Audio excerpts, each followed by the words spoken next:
Film की शुरुआत में एक छोटू से अंडे को दिखाया जाता है। अचानक से वो अंडा हिलने लगता है और घोंसले से नीचे लुढ़क जाता है। तभी उसमें से दो प्यारे प्यारे पैर बाहर आते हैं और वो अपने शल के साथ ही यहाँ वहाँ भागने लगता है। और फिर उसमें से एक प्यारा सा बर्ड बाहर निकलता है और उसका नाम सैम होता है। बेचारा सैम बिल्कुल अकेला होता है और वो इधर उधर अपनी मॉम को भी ढूंढता है, पर वहाँ पर तो कोई भी नहीं होता। फिर अचानक से वहाँ एक लेडी बग आ जाती है।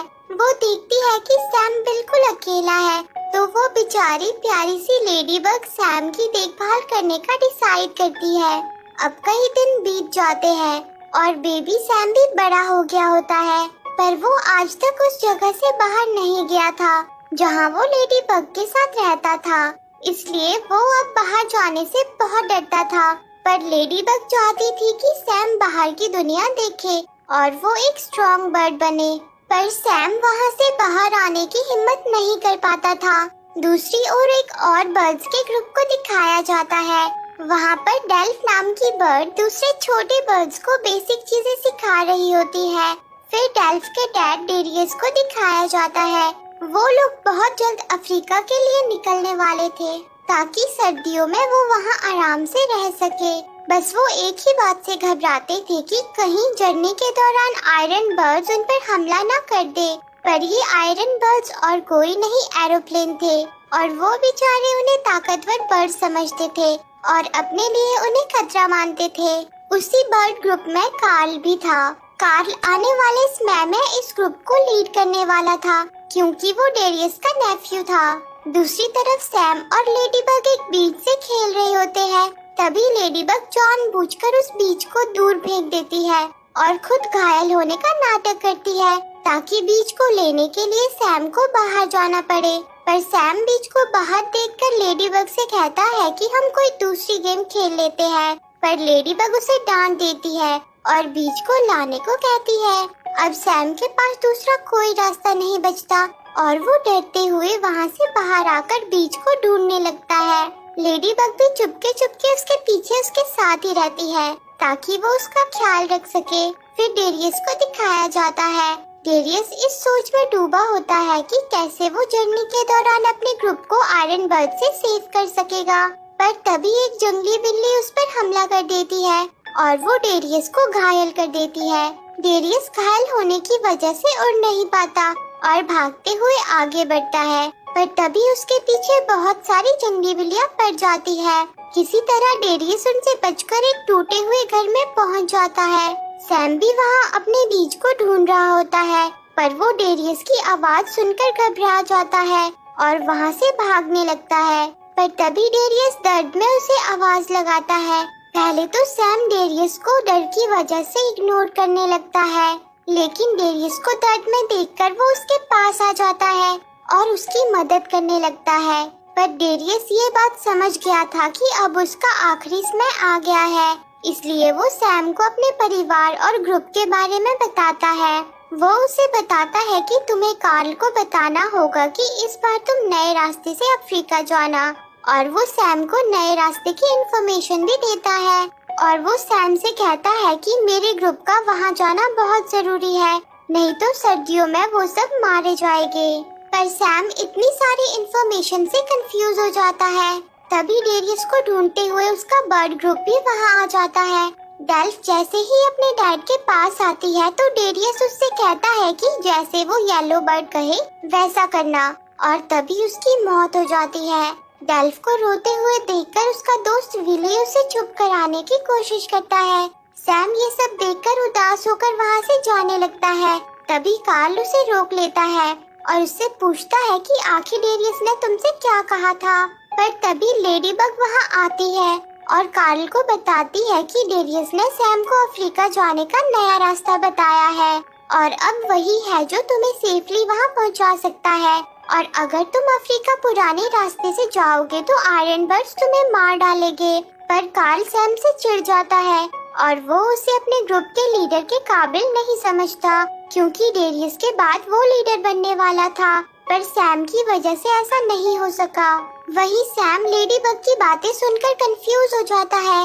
वो लेडी बग से कहता है कि तुमने कार्ल से झूठ क्यों बोला, जबकि डेरियस ने तो मुझे सब कुछ कार्ल को बताने को कहा था और उसे ग्रुप को लीड करने को कहा था। तब लेडी बग सैम को बताती है कि अगर तुम इनके ग्रुप को लीड करोगे तो तुम पूरी दुनिया घूम पाओगे और तुम्हें अकेलापन भी महसूस नहीं होगा। अब सैम लेडी बग की बात मान जाता है और उसके कहने पर वो कार्ल और दूसरे सभी बर्ड्स को बताता है कि डेरियस ने मुझे तुम्हारे ग्रुप को लीड करने को कहा था। पर तभी एक बार फिर जंगली बिल्लियाँ उन पर अटैक कर देती है। सारे बर्ड्स उड़ जाते हैं, पर विली का छोटा भाई फ्लैग बिल्लियों के बीच फंस जाता है, लेकिन सैम उसी वक्त आकर उसे बचा लेता है। ये देखकर सारे बर्ड सैम से खुश हो जाते हैं और उसे अपना लीडर भी मान लेते हैं। पर कार्ल अभी भी सैम को लीडर नहीं मानता और वो उस पर शक करने भी लगता है। वहीं सैम अब कंफ्यूज हो जाता है कि आगे वो उन्हें किस रास्ते पर ले जाए। पर तभी उसकी नजर नुकीली पहाड़ियों पे पड़ती है और उसे याद आ जाता है कि डेरियस ने उसे नुकीली पहाड़ियों के बारे में बताया था। तो सैम उन सबको उस दिशा में ले जाता है। अब उसे ग्रुप के लीडर होने का भी एहसास होता है, जिससे उसमें और कॉन्फिडेंस आ जाता है। वहीं लेडी बग भी सैम को निडरता से आगे बढ़ता देखकर बहुत खुश होती है। पर कार्ल अपने ग्रुप से कहता है कि सैम हमें गलत रास्ते से ले जा रहा है, हमें दूसरे रास्ते से जाना चाहिए। पर कोई भी उसकी बात नहीं सुनता और सब उसे इग्नोर कर देते हैं। वहीं सैम बड़े कॉन्फिडेंस के साथ आगे बढ़ता चला जा रहा था और उसे डेरियस के बताए क्लूज भी मिलते जा रहे थे। अब काफी रात हो गई होती है और सब लोग थक जाते हैं, इसलिए वो एक शहर में रुकते हैं जो कि पेरिस होता है। अब सभी को भूख भी लगी होती है। तभी सैम को खाना नजर आ जाता है और वो उसे लेने जाता है, पर उसी वक्त उस पर वहाँ रहने वाले बर्ड्स हमला कर देते हैं और उसे वहाँ से भगा देते हैं। सैम फिर से निराश हो जाता है, पर डेल्फ वहाँ आकर उसे इमोशनल कर देती है, जिसकी बातें सुनकर सैम आगे बढ़ने का डिसाइड करता है और वो अपने ग्रुप को लेकर आगे बढ़ जाता है। रास्ते में उन्हें और भी बहुत सारे बर्ड्स मिलते हैं, पर वो सब दूसरी दिशा में जा रहे होते हैं, जिन्हें देखकर सैम कंफ्यूज हो जाता है। कार्ल सैम को देखकर समझ जाता है कि उसे आगे का रास्ता मालूम नहीं है और वो सैम को सबको सच बताने को कहता है। पर तभी सब देखते हैं कि वो समुद्र के किनारे पहुंच चुके हैं और ये जगह स्पेन है। समुद्र पार करते ही वो लोग अफ्रीका पहुंच जाएंगे। इससे सभी बर्ड्स बहुत खुश हो जाते हैं, पर वो लोग ये बात नहीं जानते थे कि वो जगह तो नेदरलैंड होती है और वो लोग यूरोप में पहुंच गए थे। पर वो सब इस बात से बेखबर थे और आज रात वो वहीं रुकने का डिसाइड करते हैं। वहाँ एक प्यारा सा ऑल उनका वेलकम करता है। अब सैम डेल्फ को सच बताने की कोशिश करता है और वो उससे कहता है कि मैं अब तुम लोगों को यहाँ से आगे नहीं ले जा सकता और ना ही मैं ग्रुप को लीड करने लायक हूँ। ये बात सुनकर डेल्फ सैम को फिर से मोटिवेट करती है और उससे कहती है कि जब हम अफ्रीका पहुँच जाएंगे तो वहाँ हमें मेरे डैड के दोस्त सैमोकुलो मिलेंगे, जिसके बाद तुम फ्री हो जाओगे और तब तुम अपने घर लौट जाना। फिर सैम उसकी बात मान जाता है। अब सैम सोचने लगता है कि आखिर वो उन सबको अफ्रीका कैसे ले जाएगा। तभी उसे वहाँ एक सील कपल मिलता है। सैम उनसे बात करता है, तब वो सैम को बताते हैं कि तुम गलत जगह आ गए हो। ये सुनकर सैम परेशान हो जाता है और उसे अपनी गलती का भी एहसास हो जाता है कि उसने अपने दुनिया घूमने के चक्कर में कैसे उन सब बर्ड्स को मुश्किल में डाल दिया है। वहीं कार्ल दो दोस्तों के साथ आसमान में उड़ रहा होता है कि तभी वहाँ एक एरोप्लेन आ जाता है। कार्ल और उसके दोस्त बड़ी मुश्किल से उससे बचते हैं। अब सैम सुबह उठता है और वो देखता है कि शिकारी उनके घोंसलों पर हमला कर रहे होते हैं। वो लोग किसी तरह वहाँ से बचकर निकल जाते हैं और सभी बर्ड्स समुद्र को पार करने के लिए आगे बढ़ने लगते हैं। तभी सैम उन्हें वहाँ से वापस मुड़ने को कहता है, पर कोई भी उसकी बात नहीं मानता और वो लोग आगे बढ़ते चले जाते हैं। पर आगे के रास्ते में उन्हें डार्क क्लाउड्स नजर आते हैं, पर वो सभी उसे पार करने का डिसाइड करते हैं और आगे बढ़ जाते हैं। पर अब सिचुएशन बहुत बिगड़ जाती है और जोर की हवाएं चलने लगती है और बारिश भी शुरू हो जाती है। तभी उन्हें एक टूटा हुआ जहाज नजर आता है और वो कुछ टाइम के लिए उसके अंदर छिप जाते हैं। पर तभी वहाँ कुछ और बर्ड्स भी आ जाते हैं। सैम और उसका ग्रुप उन बर्ड्स को शिकारी बर्ड समझ लेता है, पर उसी वक्त वो जहाज डूबने लगता है, इसलिए उन्हें वहाँ से बचकर बाहर आना पड़ता है। लेकिन कार्ल वहीं रह जाता है। तब सैम और विली उसकी मदद करते हैं और उसे वहाँ से निकाल लेते हैं। तभी वो लोग देखते हैं कि जिन बर्ड्स को वो खतरनाक समझ रहे थे वो भी उन्हीं की तरह नॉर्मल बर्ड्स थे और वो भी खुद को सेफ रखने के लिए वहाँ आए थे। ये देखकर सैम उनकी हेल्प करता है और अब सैम और उसका ग्रुप भी इस तूफान को पार कर लेता है। पर उसी वक्त जोर से ठंडी हवाएं चलने लगती है जो उन सबको ग्रीनलैंड में ले आती है। वहाँ पर बहुत ठंड होती है, सभी ठंड से कांपने लगते हैं और कार्ल सैम को इस सब का दोषी मानता है। अब सैम भी उन्हें इस हालत में देख नहीं पाता और सबको सारा सच बता देता है।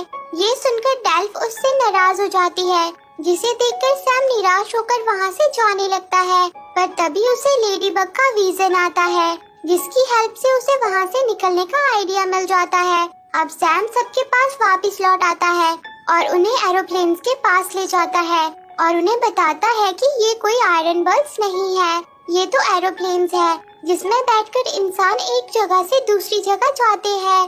पर कार्ल सभी को उसकी बात ना मानने को कहता है, पर सैम उन्हें भरोसा दिलाने के लिए खुद एरोप्लेन पर आकर बैठ जाता है, जिसे देखकर दूसरे बर्ड्स भी वहाँ आ जाते हैं। सैम उन सबको समझाता है कि हम किसी तरह एरोप्लेन के अंदर छिप जाएंगे और अपनी मंजिल तक पहुँच जाएंगे। सभी उसकी बात मान जाते हैं और वो एरोप्लेन भी अफ्रीका ही जा रहे होते हैं। तो इस बार सैम का डिसीजन सही होता है, पर कार्ल सैम की बात नहीं मानता और एरोप्लेन में जाने से मना कर देता है। तब सैम कार्ल को एक बॉक्स में भर के जबरदस्ती एरोप्लेन के अंदर ले आता है और एरोप्लेन उड़ जाता है। उसके काफी समय की उड़ान के बाद जब एरोप्लेन लैंड करता है तो सब खुद को अफ्रीका के जंगलों में पाते हैं और सारे बर्ड्स खुश हो जाते हैं। अब सैम डेल्फ से कहता है कि अब तुम्हें अंकल सैमोकूलो को ढूंढना होगा, पर वहाँ उसे पता चलता है कि इस नाम का वहाँ कोई बर्ड नहीं है। वो तो डेल्फ सैम को अपने साथ लाना चाहती थी, इसलिए उसने झूठ कहा था और सैमोकूलो वो हमारे प्यारे येलो बर्ड को ही कह रही थी। अब वो सब सैम को अपने ग्रुप का हिस्सा बनने को कहते हैं। सैम भी खुशी खुशी उनके साथ रहने लगता है और ये प्यारी सी मूवी